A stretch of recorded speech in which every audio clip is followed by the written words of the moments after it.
So for our fourth question, I wanted to ask, what do you feel is not discussed enough when trying to attain workplace equity? Do we discuss intersectionality enough? I have a feeling I think I know what you would say, but I'd love to hear your thoughts. Um, so yeah, I mean, I can add to that. I think I sort of picked up on some of the idea of what I see as not being discussed enough. I think racism, the focus isn't centered enough, that we kind of have moments with racism and people use catchphrases when something's popular, like microaggressions.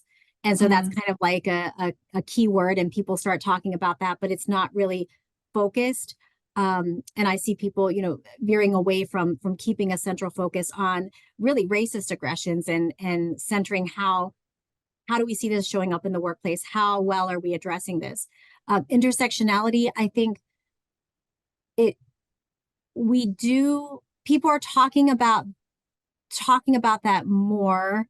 Um, I think it's problematic for the ways that I mentioned, because I don't think it's people are not staying true to how it was originally conceptualized. So I think we do need more time and space to sit with that concept and understand um, not just Kimberly Crenshaw's work, which is important, uh, and understanding how she conceptualized it, but also work that came before hers that was really looking at the intersections of race, class, and gender, and particularly the focus within that field of Black feminist thought was looking at Black women.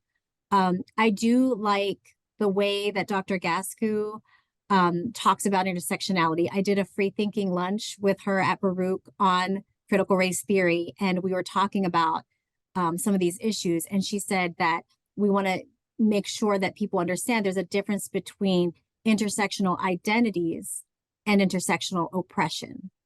And so I agree with that, kind of the way that she conceptualizes that, and that we really need to focus on the latter. We need to focus on the intersectional oppression.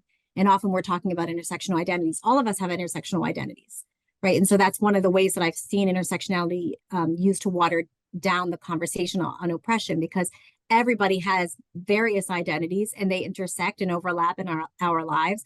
But when Crenshaw conceptualize intersectionality, she was talking specifically about the invisibility and vulnerability of Black women, and the need to keep the focus there for very specific reasons. And so we need to sit with that and understand that, and be honest about how intersectionality is used in effective and in ineffective ways, and think about how intersectionality, what it means in terms of intersectional theory, but also intersectionality as practice.